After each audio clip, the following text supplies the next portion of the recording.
ನಮಸ್ಕಾರ ಸ್ನೇಹಿತರೆ, ಮನಸ್ಸಿನ ಮಾತು ವಿತ್ ರಾಘವೇಂದ್ರ ಯೂಟ್ಯೂಬ್ ಚಾನಲ್ಗೆ ಸ್ವಾಗತ. ಸ್ನೇಹಿತರೆ, ಇವತ್ತು ನಾನು ಕೊಡಕೊಟ್ಟಿರತಕ್ಕಂಥ ವಿಷಯ ಬರ ಅಂತಂದೇನೆ ಘೋಷಣೆ ಆಗಿರೋ ನಮ್ಮ ಚಿತ್ರದುರ್ಗ ಜಿಲ್ಲೆ, ಚಿತ್ರದುರ್ಗ ತಾಲೂಕು ತುರ್ನೂರು ಹೋಬಳಿಯ ಮಾರ್ಗವಾಗಿ ಹೋಗ್ತಾ ಇದ್ದೀನಿ ಸ್ನೇಹಿತರೆ. ಇಲ್ಲೊಂದು ಸ್ವಲ್ಪ ಆ ಹೊಲಗಳನ್ನ ತೋರಿಸಿ ಮಾಹಿತಿ ಕೊಡುವ ಒಂದು ಪ್ರಯತ್ನ ಮಾಡ್ತಾ ಇದ್ದೀನಿ ಸ್ನೇಹಿತರೆ. ಇಲ್ಲಿ ಪಕ್ಕದಲ್ಲೆಲ್ಲ ಗಮನಿಸ್ತಾ ಇದ್ರ ಈರುಳ್ಳಿ, ಇನ್ನೊಂದು ಸ್ವಲ್ಪ ನೀರಾವರಿ. ಈಗ ಎಲ್ಲ ಆಲ್ಮೋಸ್ಟ್ ಆಲ್ ಬರ ಅಂತಂದೇಳಿ ಮಳೆಯ ಪ್ರಮಾಣ ಕಡಿಮೆ ಅಂತ ಹೇಳಿರೋದ್ರಿಂದ ಸ್ನೇಹಿತರೆ, ನಮ್ಮ ರೈತರೆಲ್ಲರೂ ಸಾಧ್ಯವಾದಷ್ಟು ಸೂರ್ಯಕಾಂತಿ ಮತ್ತು ತೊಗರಿಗೆನೆ ಮಾರು ಹೋಗಿದ್ದಾರೆ ಸ್ನೇಹಿತರೆ. ಯಾಕಪ್ಪ ಅಂತಂದ್ರೆ ಸೂರ್ಯಕಾಂತಿ ಮತ್ತು ತೊಗರಿ ಮಳೆಯನ್ನ ಕಡಿಮೆ, ತೇವಾಂಶನ ಕಡಿಮೆ ಕೇಳ್ತಕ್ಕಂಥ ಬೆಳೆಗಳ ಸ್ನೇಹಿತರೆ. ಸ್ವಲ್ಪ ಮಳೆ ಬಂದ್ರು ಅದು ಬೆಳೆಯನ್ನ ನಿರೀಕ್ಷೆ ಒಂದು 50% ಆದ್ರೂ ನಿರೀಕ್ಷೆ ಮಾಡುವಂತಹ ಬೆಳೆಯಾಗಿರೋದ್ರಿಂದ ನಮ್ಮ ರೈತರು ಸಾಧ್ಯವಾದಷ್ಟು ಸೂರ್ಯಕಾಂತಿ, ಒಂದು ತೋಟದಲ್ಲಿ ಚೆನ್ನಾಗಿತ್ತು, ನೀರಾವರಿ ಅನ್ಸುತ್ತೆ ಅದು, ಅಲ್ಲಿ ಬೈಕ್ ಇಳಿದ್ಬಿಟ್ಟು ತೋಟದಲ್ಲಿ ಹೋಗಿ ಕಂಪ್ಲೀಟ್ ಆಗಿ ಒಂದು ವಿಡಿಯೋ ಮಾಡುವಂತ ಒಂದು ಪ್ರಯತ್ನ ಮಾಡಿದ್ದೀನಿ ಸ್ನೇಹಿತರೆ. ಎಷ್ಟು ಚೆನ್ನಾಗೈತೆ ನೋಡ್ರಿ. ಈಗ ಮೋಡ ಮುಚ್ಕೊಂಡೈತೆ. ಈಗ ಏನಾದ್ರೂ ಮಳೆ ಮೋಡ ಜಾಸ್ತಿ ಮುಚ್ಕೊಂಡ ಪರಾಗಸ್ಪರ್ಶಕ್ಕೆ ತೊಂದರೆ ಆಗುತ್ತೆ ಸ್ನೇಹಿತರೆ. ಪರಾಗಸ್ಪರ್ಶಕ್ಕೆ ತೊಂದರೆ ಆದ್ರೆ ಸೂರ್ಯಕಾಂತಿ ಬೆಳೆ ಪೂರ್ತಿ ನಾಶ ಆಗುತ್ತೆ ಸ್ನೇಹಿತರೆ. ಎಲ್ಲ ಜೊಳ್ಳಾಗ್ಬಿಡುತ್ತೆ. ಜೊಳ್ಳಾದ್ಮೇಲೆ ಅದು ಏನು ಉಪಯೋಗಕ್ಕೆ ಬರೋದಿಲ್ಲ. ಒಂದು 5% 10% ಕಾಳಾದ್ರೂ ಅದನ್ನ ಬರೇ ಕಟ್ ಮಾಡಿ ಅದನ್ನೆಲ್ಲ ಮಿಷನ್ಗೆ ಹಾಕ್ಸಿ ಅದನ್ನೆಲ್ಲ ಮಾರ್ಕೆಟಿಗೆ ತಗೊಂಡು ಹೋಗೋಷ್ಟೊತ್ತಿಗೆ ಇನ್ನ ನಮ್ಮ ಕೈಯಿಂದನೇ ಬೇಕಾಗುತ್ತೆ ಸ್ನೇಹಿತರೆ, ದುಡ್ಡು ಹಾಕ್ಬೇಕಾಗತ್ತೆ.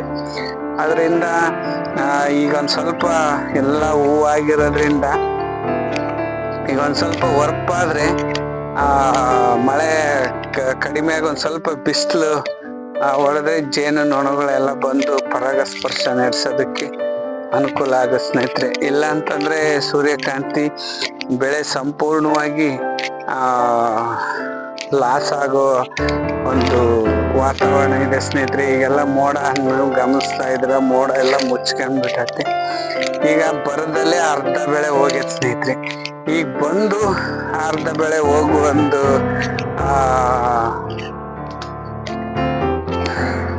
ವಾತಾವರಣದಲ್ಲೇ ಐತೆ ಸ್ನೇಹಿತರೆ.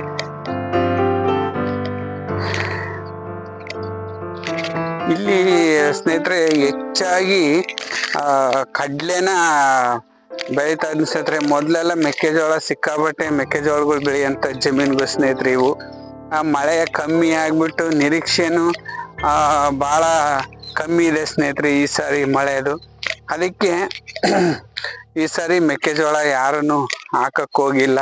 ಇಲ್ಲೊಂದು ಸ್ವಲ್ಪ ಮಳೆಯ ಪ್ರಮಾಣ ಬಹಳ ಕಡಿಮೆ, ವರ್ಷನೂ ಅಷ್ಟೇನೆ. ಅದರಿಂದ ಇಲ್ಲಿರೋ ರೈತರು ಜಾಸ್ತಿ ಸೂರ್ಯಕಾಂತಿ ಮತ್ತೆ ಕಡ್ಲೆ, ತೊಗರಿ, ಜೋಳ ಇಂಥವನ್ನೇ ಹೆಚ್ಚಾಗಿ ಬೆಳೀತಾ ಹೋಗ್ತಾರೆ ಸ್ನೇಹಿತರೆ. ಅದರಿಂದ ಈ ಸಾರಿ ಒಂದ್ ಸ್ವಲ್ಪ ಹಚ್ಚ ಹಸಿರಾಗಿ ಇದೆ ಸ್ನೇಹಿತರೆ. ಅದಕ್ಕೆ ಈ ಒಂದು ವಿಡಿಯೋವನ್ನ ಮಾಡ್ಬೇಕು ಅನ್ಸ್ತು, ಅದಕ್ಕೆ ಮಾಡ್ತಾ ಇದ್ದೀನಿ. ಬರದ ನಡುವೆನು ಒಂದು 50% ಅರ್ಧ ಬೆಳೆಯ ನಿರೀಕ್ಷೆಯಲ್ಲಿ ರೈತ ಇದೆ ಸ್ನೇಹಿತರೆ. ಯಾಕಂತಂದ್ರೆ ಎಲ್ಲ ಸಾಲಗಳು ಮಾಡ್ಕೊಂಡು ಜೀವನನ ನಡೆಸೋದನ್ನೇ ಕಷ್ಟ ಆಗ್ಬಿಟ್ಟದ ಸ್ನೇಹಿತರೆ. ಎಲ್ಲ ಬಂಡವಾಳ ಹಾಕೋದು, ದಿನನಿತ್ಯದ ಖರ್ಚುಗಳು, ವೆಚ್ಚಗಳು ಅವನ್ನೆಲ್ಲ ನಿರೀಕ್ಷೆ ಮಾಡ್ಕೊಂಡು ರೈತ ಇವತ್ತು ಬಹಳ ಸಂಕಷ್ಟ ಪರಿಸ್ಥಿತಿಲಿ ಬರ ಅಂದ ತಕ್ಷಣನೇ ಫಸ್ಟ್ ಕಾರ್ಮೋಡ ಆವರ್ಸೋದು ರೈತರಿಗೆ ಸ್ನೇಹಿತರೆ. ಯಾಕಂತಂದ್ರೆ ರೈತಾಪಿ ಜೀವನ ತುಂಬಾನೇ ಕಷ್ಟ. ಯಾಕಂದ್ರೆ ಯಾವ್ದೇ ನಿರೀಕ್ಷೆ ಇರೋದಿಲ್ಲ. ಈಗ ಸರ್ಕಾರಿ ನೌಕರದಂತಂದ್ರೆ ಕರೆಕ್ಟಾಗಿ ತಿಂಗಳಾಗ್ತಿದಂಗ್ಲೆ ಅವ್ರಿಗೆ ಸಂಬಳ ಬಂದ್ಬಿಡ್ತೈತೆ. ಅವ್ರಿಗೆ ಏನಿರಲ್ಲ, ಹೋಗ್ತಾರೆ ಕೆಲಸ ಮಾಡ್ತಾರೆ. ಬಟ್ ನಮ್ದು ಹಂಗಲ್ಲ.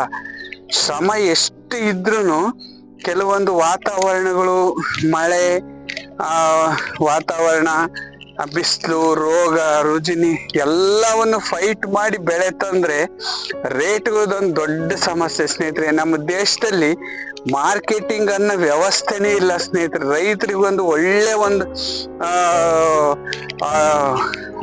ಸ್ಥಳನೇ ಇಲ್ಲ ಸ್ನೇಹಿತರೆ. ಈಗ ಬೇರೆ ಏನಾದ್ರು ದಿನಸಿವು ಅವು ಇವು ಏನಾದ್ರು ನಿರೀಕ್ಷೆ ಮಾಡೋ ಮಹಾಲ್ಗಳು ಅವೆಲ್ಲ ಓಪನ್ ಮಾಡಿದ್ರು, ಅಲ್ಲಿಗೆ ಹೋಗ್ಬಿಟ್ರೆ ಎಲ್ಲ ಸಿಕ್ಕೋಗ್ಬಿಡ್ತಾರೆ ಸ್ನೇಹಿತರೆ. ಆದ್ರೆ ರೈತ ಬೆಳೆದ ಬೆಲೆ ಕಾಲ್ ಕಸ ಸ್ನೇಹಿತರೆ. ಇವನ್ ತರಕಾರಿ ಬೆಳಿಲಿ ಒಂದು ಮತ್ತೆ ದಿನನಿತ್ಯದ ಅವಶ್ಯಕತೆಗಳ ಮೆಣಸಿನ್ಕಾಯಿ, ತಮಟೆ ಹಣ್ಣು, ಸೊಪ್ಪು, ತರಕಾರಿ ಎಲ್ಲವನ್ನು ದಿನನಿತ್ಯ, ಆದ್ರೂ ರೈತಗೆ ಅವು ಯಾವನು ಬೆಲೆ ಸಿಗೋದಿಲ್ಲ ಸ್ನೇಹಿತರೆ. ಅಂತ ಒಂದು ವಾತಾವರಣ ನಮ್ಮ ದೇಶದಲ್ಲಿ